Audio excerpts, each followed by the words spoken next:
남자가 필요해. 씻기고 좀 꾸며놓으면 너도 써먹을만 하겠어. 농담 그만하시고 무슨 사건입니까? 여자 하나 매장하는 일이야. 눈빛부터 사람 홀리는 빨간 머리 여자인데.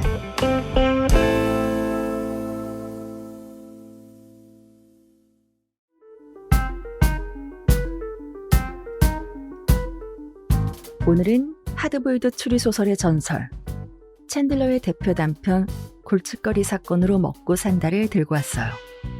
이야기는 이렇게 시작됩니다. 부유한 노신사 지터가 탐정 말로를 찾아오죠. 의뢰 내용은 단순해요. 자기 아들에게 들러붙어서 돈을 뜯어내려는 빨간 머리 여자를 떼어달라는 거거든요. 별것 아닌 것 같죠. 그런데 말로가 파고들면 파고들수록 이게 살인사건으로 번지고 맙니다. 사실 이번 작품을 준비하면서 저도 좀 거칠어진 것 같아요. 이 세계를 어떻게 표현해야 꿀떨어지게 전달할 수 있을까 고민을 꽤 많이 했거든요. 자, 그럼 비정한 세계로 입장하시기 전에 소설 해상도를 좀 높이고 갈까요? 음식도 먹기 전에 어떤 음식인지 어떻게 즐기는 건지 알면 더 맛있잖아요. 이 소설의 배경은 1930에서 40년대 로스앤젤레스예요. 당시 LA엔 사립탐정 사무소가 넘쳐났는데 이유가 뭔지 아세요? 사람들이 경찰도 정부도 믿지 못했거든요. 부패가 워낙 심했으니까요. 물론 실제 사립탐정들의 주 업무는 소설처럼 살인사건 해결이 아니라 불륜 증거 수집이나 채무자 추적, 실종자 찾기 같은 거였지만요. 그럼에도 당시 사람들이 사립탐정 소설에 열광한 이유가 있었어요. 법과 제도는 믿을 수 없어도 자기만의 도덕적 잣대로 악을 처단하는 누군가의 이야기는 읽고 싶었던 거죠. 바로 그 열망 속에서 하드보일드 장르가 태어났고 고독하고 냉소적이지만 끝내 선을 지키는 탐정 말로가 탄생했습니다. 자, 배경 설명은 여기까지. 이제 비정한 세계로 들어가 볼까요? 골칫거리 사건으로 먹고 산다. 이 단편은 좀 분량이 긴 중단편이어서 2, 3부 정도로 나눠서 들려드릴게요.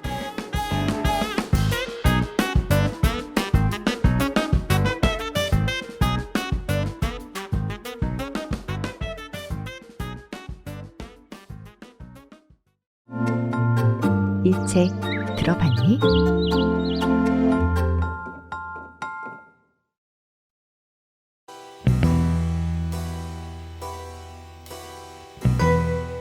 검은색 맞춤 정장을 입은 안나 할 씨는 체중이 100kg쯤 나가는 중년 여성이었다.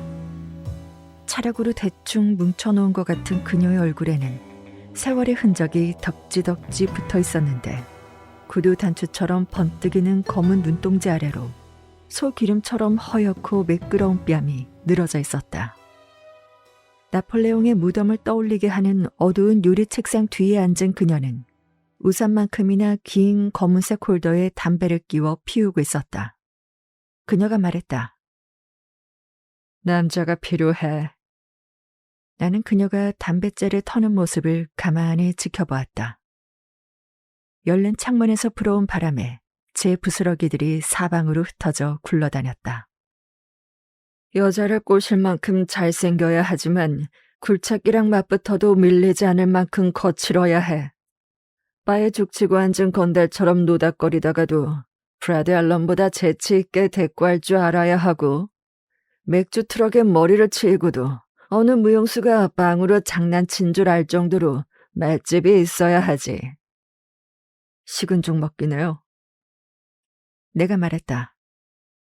뉴욕 양키스랑 헐리우드 스타 로버트 도넷, 그리고 코미디 그룹 요트 클럽 보이즈를 부르시면 되겠네요.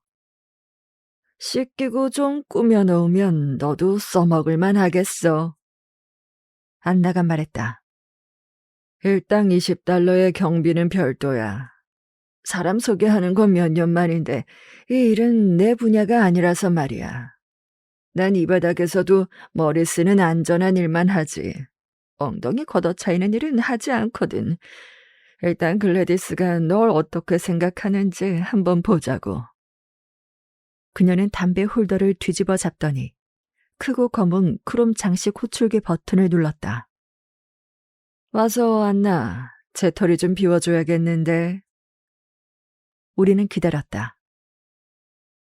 문이 열리고 윈저 공작 부인보다 근사하게 차려입은 키 큰 금발 여인이 방 안으로 미끄러지듯 들어와 카펫을 우아하게 가로질러 안나의 재터리를 비우고 그녀의 기름진 뺨을 가볍게 토닥이고는 나를 향해 속을 알 수 없는 눈길을 슬쩍 던진 채 다시 밖으로 나갔다.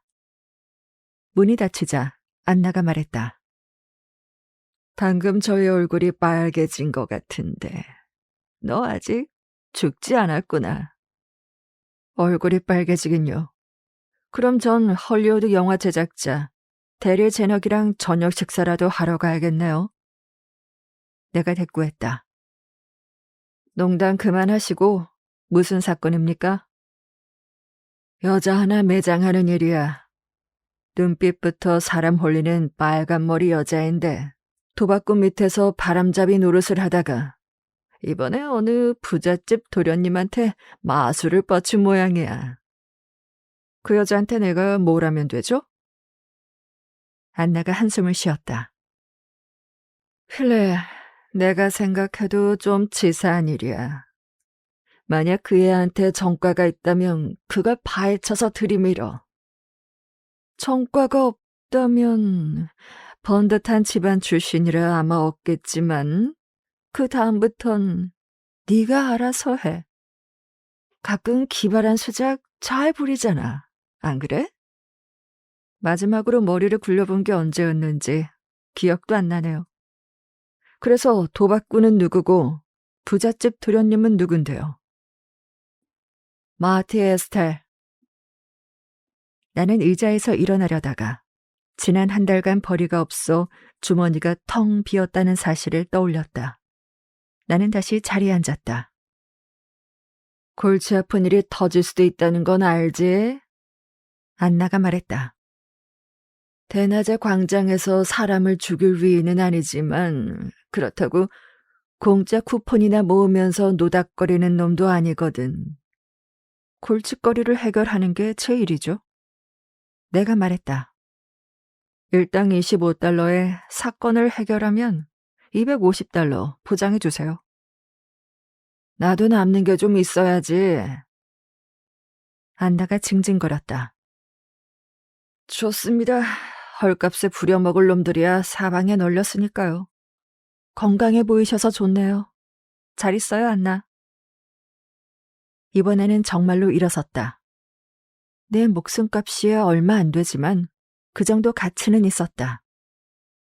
마티 에스텔은 든든한 조력자와 뒷배를 둔 꽤 거친 인물로 알려져 있었다. 그의 업소는 웨스트 할리우드의 스트립 거리에 있었다. 그가 치졸한 짓을 하지는 않겠지만 일단 움직이기 시작하면 분명 뭔가가 터질 터였다. 알았으니 앉아. 안나가 비웃듯 말했다. 난 가진 거라곤 살덩이와 고장난 몸뚱이뿐인 가련한 탐정 노인일 뿐이니까 내 마지막 한 푼까지 다 털어가면서 어디 마음껏 비웃어보라고. 그 여잔 누군데요? 나는 다시 자리에 앉았다. 이름은 헨리엇 헌트리스. 그 역할에 딱 어울리는 아주 끝내주는 이름이지? 누스 시카모어 1900번지에 있는 밀라노에 살아. 아주 고급 아파트지. 아버지는 31년에 파산해서 사무실 창밖으로 뛰어내렸고 어머니는 돌아가셨어. 코네티컷 기숙학교에 여동생이 하나 있는데 그게 실마리가 될지도 몰라. 이건 누가 캐는 거죠? 의뢰인 아들 녀석이 마티에게 써준 차용증 복사본을 한 뭉치 입수했어. 무려 5만 달러짜리야.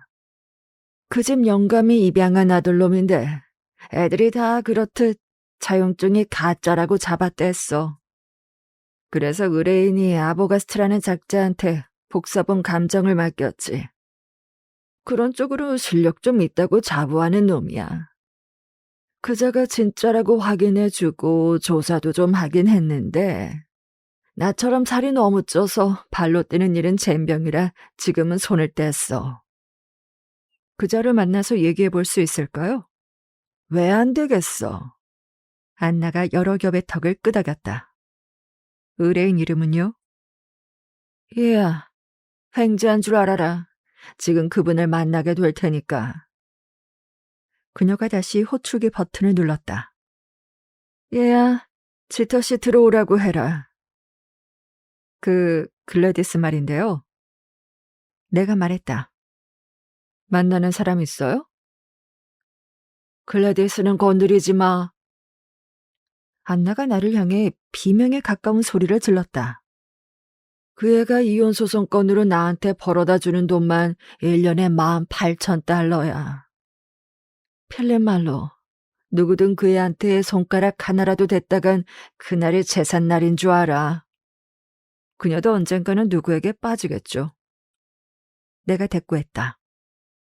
그게 제가 되지 말라는 법이라도 있나요? 문이 열리는 소리에 대화는 거기서 멈췄다. 판자로 된 대기실에 없었던 것으로 보아 아마 그는 개인 사무실에서 기다리고 있었던 모양이다. 기다리는 게 고역이었는지 그는 서둘러 들어와 문을 획 닫더니 조끼에서 얇은 팔각형 백금 회중시계를 꺼내 뚫어지게 노려보았다. 그는 젊은 취향의 핀스트라이프 플란레 슈트를 입은 키가 크고 창백한 금발의 중년이었다. 옷깃에는 분홍색 작은 장미 봉어리가 꽂혀 있었다. 표정 없는 얼굴의 눈밑은 약간 처졌고 입술은 두툼했다. 은장식이 달린 지팡이를 들고 신발 덮개를 착용한 모습은 세련된 60살처럼 보였지만 내 눈에는 10살은 더 먹은 노인일 뿐이었다. 나는 그가 마음에 들지 않았다. 26분이나 지났어, 활시양. 그가 싸늘하게 말했다. 내 시간은 아주 귀중하오. 시간을 소중히 여긴 덕분에 큰 돈을 벌 수 있었으니까. 그 벌어놓으신 돈을 조금이라도 아껴드리려고 애쓰는 중입니다. 안나가 느릿하게 대꾸했다. 그녀 역시 그가 마음에 들지 않은 모양이었다. 기다리게 해서 죄송하네요, 지터씨. 하지만 제가 선택한 현장 요원을 직접 보고 싶다고 하셔서 불러와야 했거든요. 내 타입은 아니군. 지터가 나를 기분 나쁘게 훑어보며 말했다. 내 생각에는 좀 더 신사다운 사람이 혹시 소설 토바코 로드에 나오는 그 지터 씨는 아니겠죠? 내가 그에게 물었다. 그는 지팡이를 반쯤 들어올린 채 갈고리처럼 날카롭고 차가운 눈빛으로 나를 찢어발길 듯 노려보며 천천히 다가왔다. 감히 나를 모욕하는군. 그가 말했다. 나 같은 위치에 있는 사람을 말이야. 잠깐만요. 안나가 끼어들려 했다. 잠깐이고 뭐고 없습니다. 내가 말을 가로챘다. 이 양반이 먼저 저더러 신사가 아니라고 하잖아요. 그놈의 대단한 위치에서는 그래도 되는지 모르겠지만 제 위치에서는 그 누구의 비아냥도 받아줄 여유가 없어서 말입니다. 물론 그럴 의도가 아니었다면 모르겠지만요. 지터는 몸을 뻣뻣하게 세우고 나를 노려보며 다시 시계를 꺼내 확인했다. 28분이군. 그가 말했다. 사과하지 젊은이. 무리하게 굴 생각은 없었네. 좋아요. 내가 말했다. 처음부터 당신이 토바코 로드의 지터가 아니라는 건 알고 있었습니다. 그 말에 그는 다시 우라가 치미는 듯 했으나 그냥 넘겨버렸다. 내 의도가 무엇인지 확신이 서지 않았던 모양이다. 기왕 만난 거 한두 가지만 묻죠. 내가 말했다. 그 헌트리스라는 여자에게 돈을 좀 쥐어줄 의향이 있습니까?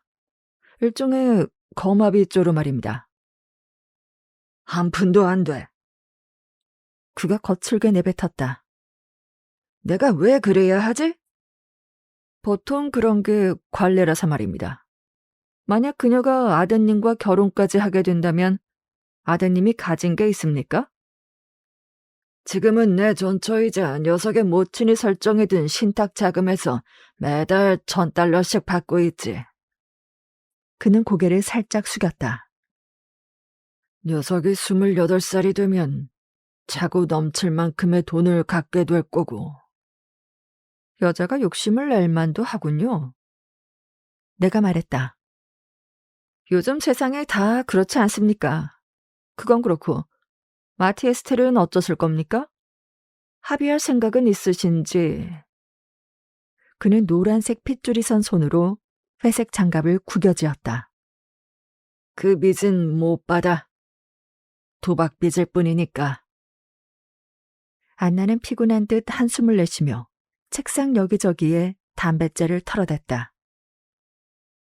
물론 그렇죠. 내가 말했다. 하지만 도박꾼들은 자기 돈 떼먹는 꼴을 죽어도 못 보거든요. 아드님이 이겼더라면 마티도 돈을 줬을 거 아닙니까? 난 그런데 관심 없어. 키 크고 마른 사내가 차갑게 말했다. 네, 그렇겠죠. 하지만 5만 달러짜리 차용증 뭉치를 들고 있는 마티 입장도 생각해보세요. 땡전 한 푼의 가치도 없는 종이 조각을 쥐고 밤에 잠이나 제대로 자겠습니까? 지터는 생각에 잠긴 듯 했다. 신변에 위험한 일이 생길 수도 있다는 건가? 그는 부드러운 음성으로 나지막이 물었다. 단정하긴 어렵죠. 그는 고급 업소를 운영하며 영화계 거물들을 상대하는 몸이라 평판 관리에도 신경을 쓸 겁니다. 하지만 그가 범죄 세계의 생리를 잘 알고 있고 인맥 또한 어마어마하다는 사실을 잊어서는 안 됩니다. 마트는 손 하나 까닥하지 않고도 무슨 일이든 벌일 수 있죠. 그는 가만히 당하고 있을 인간이 아니라고요. 지터가 시계를 보더니 짜증이 났는지 조끼 속으로 시계를 획 집어넣었다. 그건 자네가 알아서 할 일이요. 그가 쏘아붙였다. 검사장은 내 친구요. 만약 이 일을 감당하기에 당신 능력이 부족한 것 같으면... 네네. 내가 말을 잘랐다. 검사장을 당신 조끼 주머니 속 회중시계처럼 마음대로 휘두를 수 있을지는 몰라도 결국 이 지저분한 동네까지 도움을 구하러 오지 않았습니까? 그는 모자를 쓰고 장갑 한쪽을 끼더니 지팡이로 구두 끝을 톡톡 쳤다. 그러고는 일어나 문을 열었다. 난 결과에 대해서만 보상하오. 그는 차갑게 말했다. 즉시 지급하지. 인색하다는 평을 듣기도 하지만 가끔 후하게 쳐주기도 하오. 서로 알아들었으리라 믿소. 그는 윙크라도 할 듯한 묘한 표정을 짓더니 밖으로 나갔다. 문은 공기압력 장치 덕분에 부드럽게 닫혔다. 나는 안나를 보며 씩 웃었다. 참 다정하기도 하셔라. 그녀가 말했다. 칵테일 잔 세트에 장식으로 두면 딱 어울리는 인간이라니까. 나는 그녀에게서 경비 명목으로 20달러를 받아냈다. 내가 찾던 아보가가스트는 존 디 아보가스트로 아이바 근처 센세테로에 사무실이 있었다. 나는 공중전화 부스에서 그에게 전화를 걸었다. 수화기 너머로 들려오는 목소리는 비계가 잔뜩 낀 듯 묵직했다. 방금 파이먹기 대회에서 우승한 사람처럼 씩씩거리는 숨소리가 섞여 있었다. 존 디 아보가스트십니까? 그렇소. 당신에게 감정을 맡겼던 지터씨 사건을 조사 중인 사설탐정입니다. 그래서요. 점심 이후에 둘러서 얘기 좀 할 수 있을까요? 어셔. 과묵한 남자인가 보다 싶었다. 점심을 먹고 그곳으로 차를 몰았다. 아이바 동쪽. 최근에 페인트 칠을 새로 한 2층짜리 낡은 벽돌 건물이었다. 1층은 상점들과 식당이 들어서 있었고 건물 입구로 들어서니 2층으로 곧장 이어지는 넓고 고든 계단이 연결되어 있었다. 입구 명패를 보니 존 디 아보가스트 212호라고 적혀 있었다. 계단을 올라가자 대로와 평행하게 뻗은 넓고 고든 복도가 나타났다. 오른쪽 복도 끝, 열린 문틈에 작업복을 입은 남자가 서 있었다. 멍한 표정을 짓고 있던 그는 나를 보자마자 사무실로 들어가 문을 닫아버렸다. 나는 복도 반대편으로 걸음을 옮겼다. 선셋대로 반대편에 있는 문에는 이렇게 적혀 있었다. 존 디 아보가스트, 필정 및 문서 감정인, 사설 탐정 들어오시오. 문은 힘없이 열렸고 안락 의자 2개와 잡지 몇 권, 크롬 도금된 흡연용 스탠드 2개가 놓인 창문 없는 작은 대기실이 나타났다. 바닥 조명 2개와 천장 등까지 조명은 죄다 켜져 있었다. 싸구려지만 두툼한 색 카펫 너머에 있는 또 다른 문에는 이렇게 적혀 있었다. 존 디 아보가스트, 필정 및 문서 감정인, 개인 사무실. 바깥문을 열었을 때 울리기 시작한 버전은 문이 닫힐 때까지 계속 울려댔다. 하지만 아무런 반응이 없었다. 대기실은 비어 있었고 안쪽 문은 열리지 않았다. 나는 문 가까이 다가가 판벽에 귀를 대보았지만 대화 소리는 들리지 않았다. 문을 두드려 보았지만 역시나 대답은 없었다. 문 손잡이를 돌려보니 돌아가기에 나는 문을 열고 안으로 들어갔다. 이 방에는 북향 창문이 2개 있었는데 양쪽으로 커튼이 쳐진 채 굳게 닫혀 있었다. 창틀에는 먼지가 쌓여 있었고 책상 하나, 서류함 2개, 평범한 카펫과 평범한 벽면뿐이었다. 왼쪽으로 유리창이 달린 또 다른 문에는 존 디 아보가스트, 실험실, 개인 사무실이라고 적혀 있었다. 이 이름을 평생 잊을래야 잊을 수 없겠다는 생각이 들었다. 내가 서 있는 방은 작았다. 책상 모서리에 미동도 없이 놓인 그 통통한 손 하나만으로도 방이 꽉 차 보일 지경이었다. 목수용 연필처럼 굵은 연필을 쥔 손목은 접시처럼 털 한 올 없이 매끄러웠다. 외투 소매 아래로는 단추를 굳게 채운 때가 탄 셔츠 소매 커프스가 삐죽 나와 있었다. 소매 나머지 부분은 책상 너머로 가려져 보이지 않았다. 책상 길이가 2미터도 채 되지 않았으니 그는 그리 키가 큰 편은 아닐 것이다.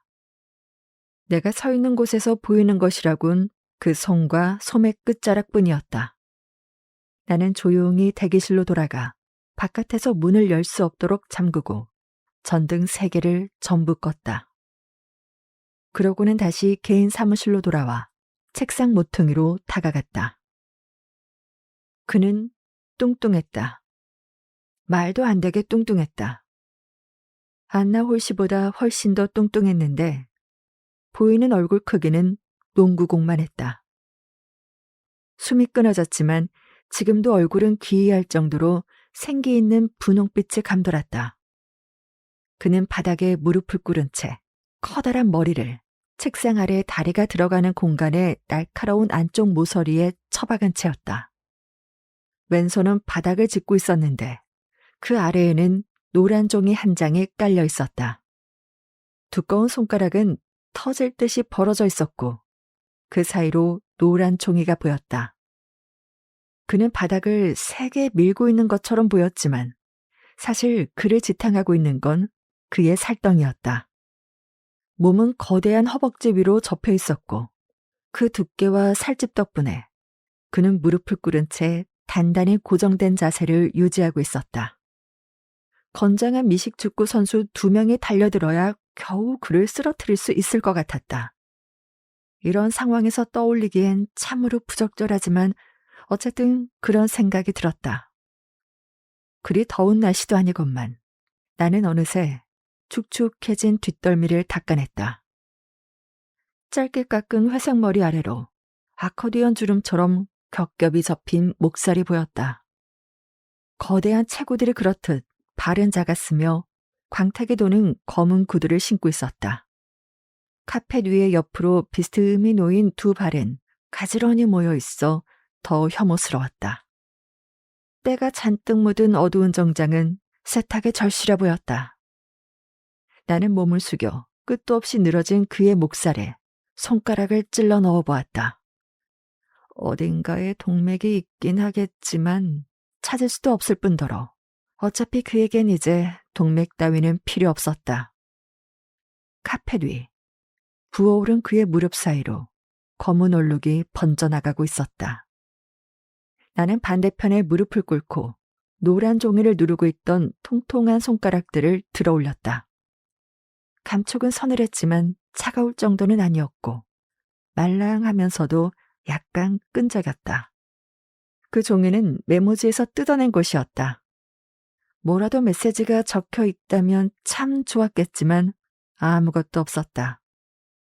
단어나 글자라고 할 수 없는 형체를 알 수 없는 흔적들 뿐이었다. 총에 맞은 뒤 무언가 적으려고 애썼던 모양인데 어쩌면 스스로는 무언가 적고 있다고 생각했을지도 모른다. 하지만 그가 남긴 건 그저 닭발로 긁어놓은 듯한 낙서뿐이었다. 그가 종이를 쥔 채 그대로 주저앉았고 두툼한 손으로 종이를 바닥에 고정하고 다른 손으로는 굵은 연필을 쥔 채 거대한 허벅지 사이에 몸통이 꽉 끼인 모습으로 그렇게 죽어갔다. 존 디 아보가스트, 필정 및 문서 감정가인 개인 사무실에서 그는 지독하게도 쓸쓸히 죽었다. 그는 전화로 내게 그렇소라고 3번 대답했었다. 그리고 지금 여기 있다. 나는 손수건으로 문 손잡이들을 닫고 대기실 불을 껐다. 바깥에서 문이 잠기도록 조치한 뒤 복도를 가로질러 건물을 빠져나와 그 동네를 떴다. 내가 나가는 걸 본 사람은 아무도 없었다. 적어도 내가 아는 한은 그랬다. 엘 밀라노는 안나가 말해준 대로 노시시카모어 1900번지 구역 대부분을 차지하며 자리 잡고 있었다. 나는 장식된 앞들 근처에 차를 세우고 지하차고 입구 위에 걸린 연푸른색 네온 사인을 따라갔다. 난간이 설치된 경사로를 걸어 내려가니 매끈한 자동차들과 서늘한 공기가 감도는 공간이 나타났다. 소매 끝에 파란색 커프스가 달린 깔끔한 작업복 차림의 흑인 남성이 유리로 된 사무실에서 나왔는데 그의 검은 머리는 악단장처럼 매끈하게 빗겨 넘겨져 있었다. 바쁜가요? 내가 그에게 물었다. 바쁠 때도 있고 한가할 때도 있습니다, 손님. 밖에 차가 한 대 있는데 먼지를 좀 털어야 해서요. $5치만큼만. 통하지 않았다. 그는 그럴 유형이 아니었다. 그의 밤색 눈동자는 사색에 잠긴 듯 멀어졌다. 먼지털이 치고는 꽤 큰 돈이군요, 손님. 혹시 다른 서비스도 포함되는지 여쭤봐도 될까요? 한 가지 더. 해리엇 헌트리스 양의 차가 들어와 있나요? 그는 주위를 살피더니 매끈한 차량 행렬 사이에서 카나리아색 컨버터블을 찾아냈다. 정원 앞마당에 세워둔 변수처럼 눈에 띄는 차였다. 네, 손님. 있습니다. 그녀의 아파트 호수와 로비를 거치지 않고 올라가는 방법을 알고 싶군요. 난 사립탐정입니다. 나는 그에게 신분증을 보여주었으나 그는 전혀 흥미로워하지 않았다. 그는 내가 본 것 중 가장 희한한 미소를 지었다. 노동자에게 $5는 쏠쏠한 돈이죠, 손님. 하지만 제 직을 걸 만큼 충분히 좋은 돈은 아니군요. 여기서 시카고까지의 거리만큼이나 모자라죠.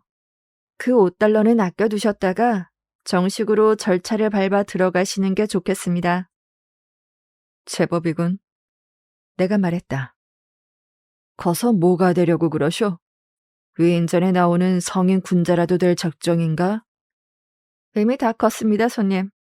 34살에 행복한 가정을 꾸렸고 아이도 2이나 있죠. 안녕히 가십시오. 그는 발길을 돌렸다. 그래요, 잘 가쇼. 내가 덧붙였다. 내 입에서 나는 위스키 냄새는 사과하지. 방금 뷰트에서 오는 길이라. 나는 다시 경사로를 올라와 원래 가야 했을 길을 따라 걸었다.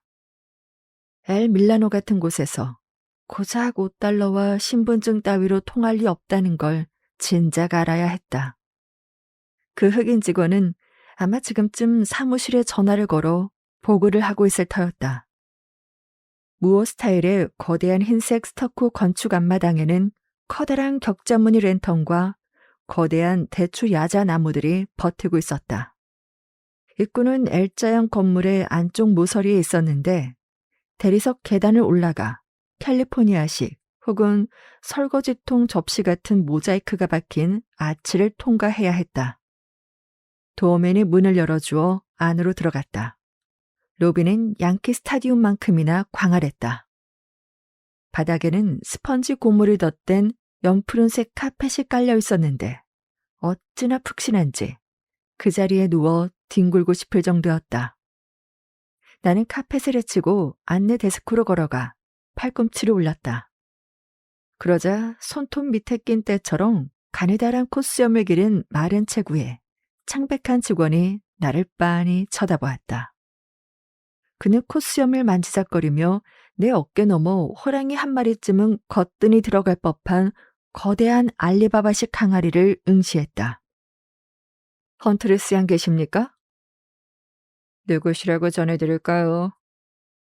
마티 에스테리오. 그 말은 차고에서 부렸던 수작보다도 훨씬 안 먹혔다. 직원이 왼발로 바닥에 무언가를 꾹 누르자 데스크 끝부분에 청색과 금색으로 된 문이 열리더니 조끼에 담뱃재를 묻힌 덩치 큰 금발 남자가 나왔다. 그는 데스크 끝에 멍하니 기대서서 알리바이 항아리를 빤히 쳐다봤는데 마치 침을 뱉어도 되는 가래통인지 아닌지 고민하는 것 같았다. 직원이 목소리를 높였다. 당신이 마티 에스텔씨라고요? 그쪽에서 보냈소. 말이 좀 다르지 않습니까? 실례지만 손님의 성함은 어떻게 되십니까? 묻는 거야 자유지. 내가 말했다. 하지만 알려줄 순 없어요. 지시사항이라서. 고집 피워 미안하게 됐지만 어쩔 수 없지.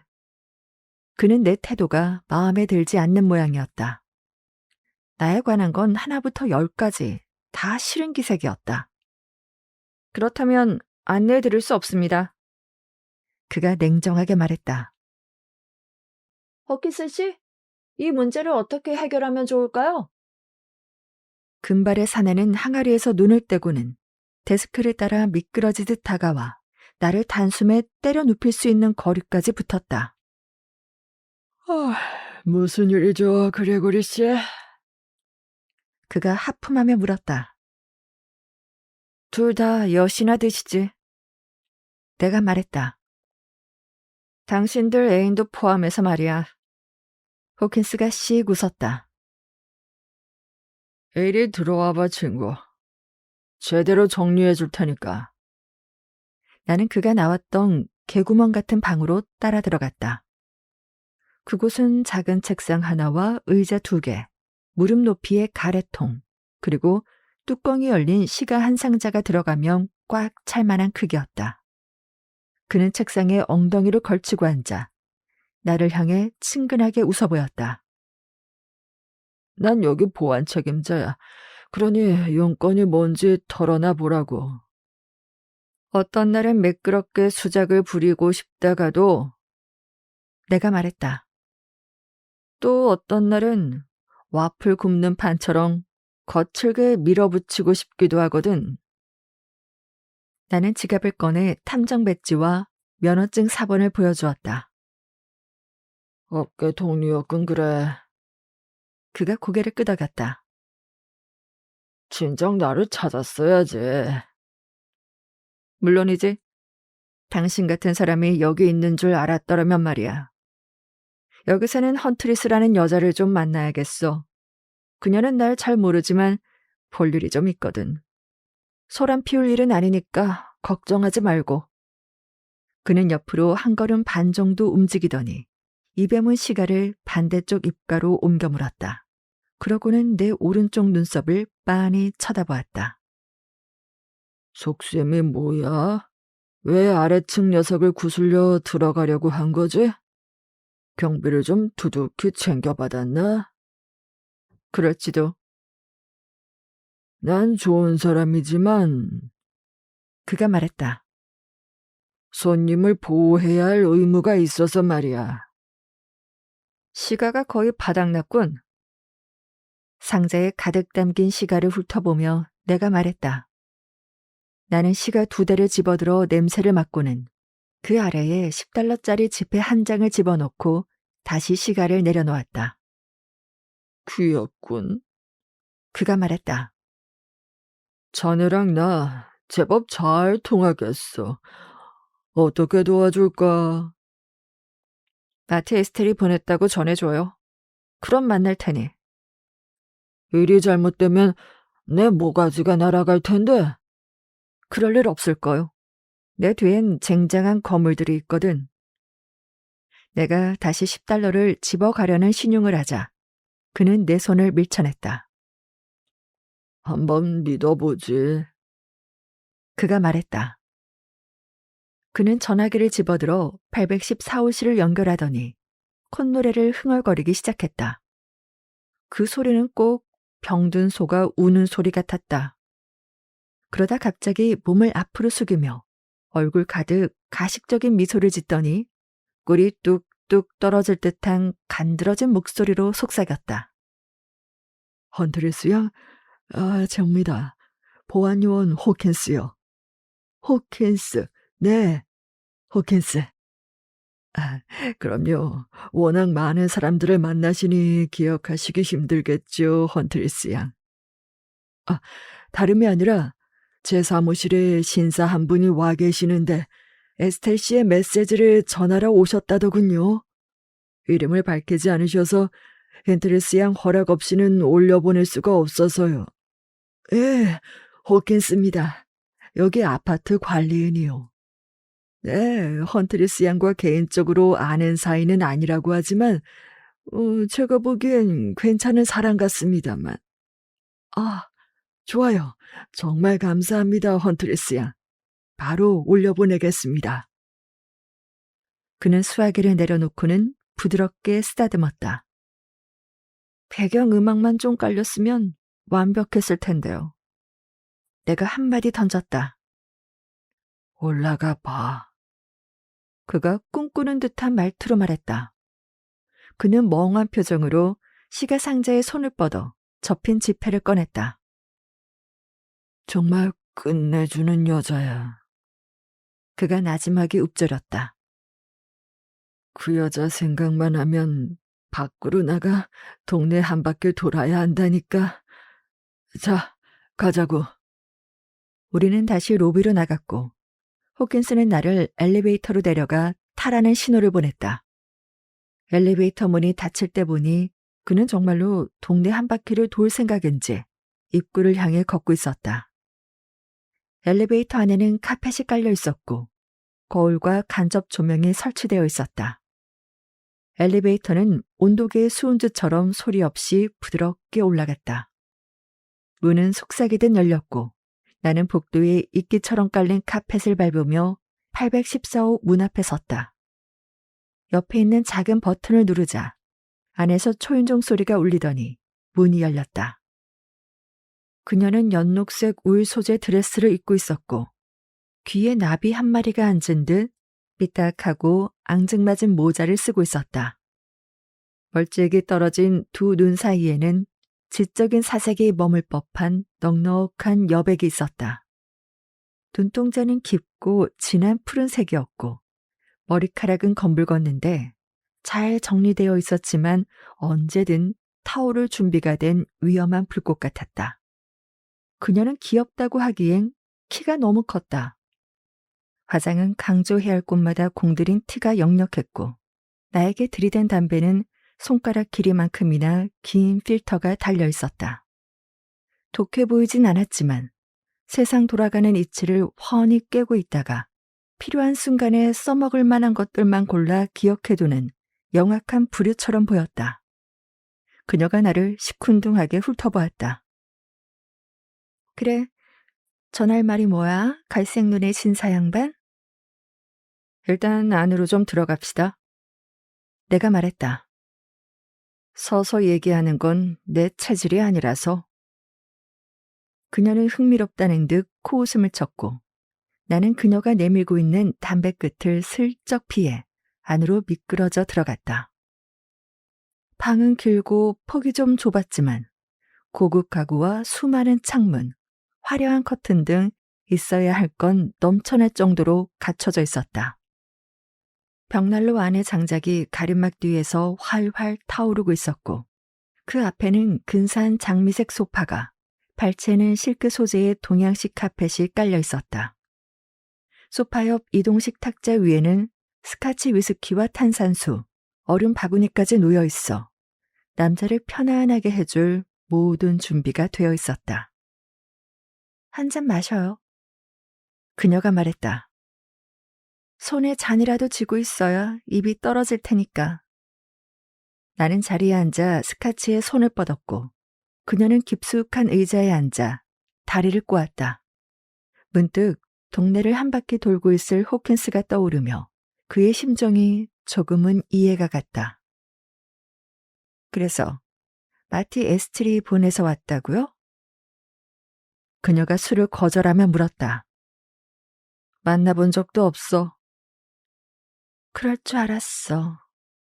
무슨 수작이지, 건달 씨?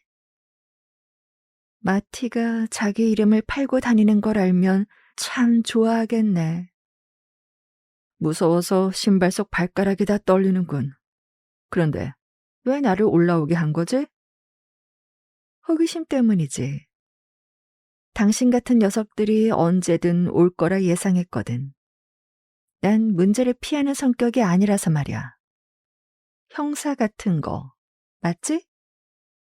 나는 담배에 불을 붙이고 고개를 끄덕였다. 사설 탐정이요. 제안할 게 좀 있어서 왔지. 말해봐요. 그녀가 하품하며 대꾸했다. 어린 쥐털을 놔주는 대가로 얼마면 되겠소? 그녀가 다시 하품을 했다. 당신 제안은 너무 지루해서 뭐라고 대답해줘야 할지도 모르겠네. 사람 겁주지 말고 솔직히 말해봐요. 얼마를 원하지? 아니면 이런 질문 자체가 실례인가? 그녀가 미소를 지었다. 근사한 미소였다. 고른 치아마저 아름다웠다. 난 이제 못된 여자거든.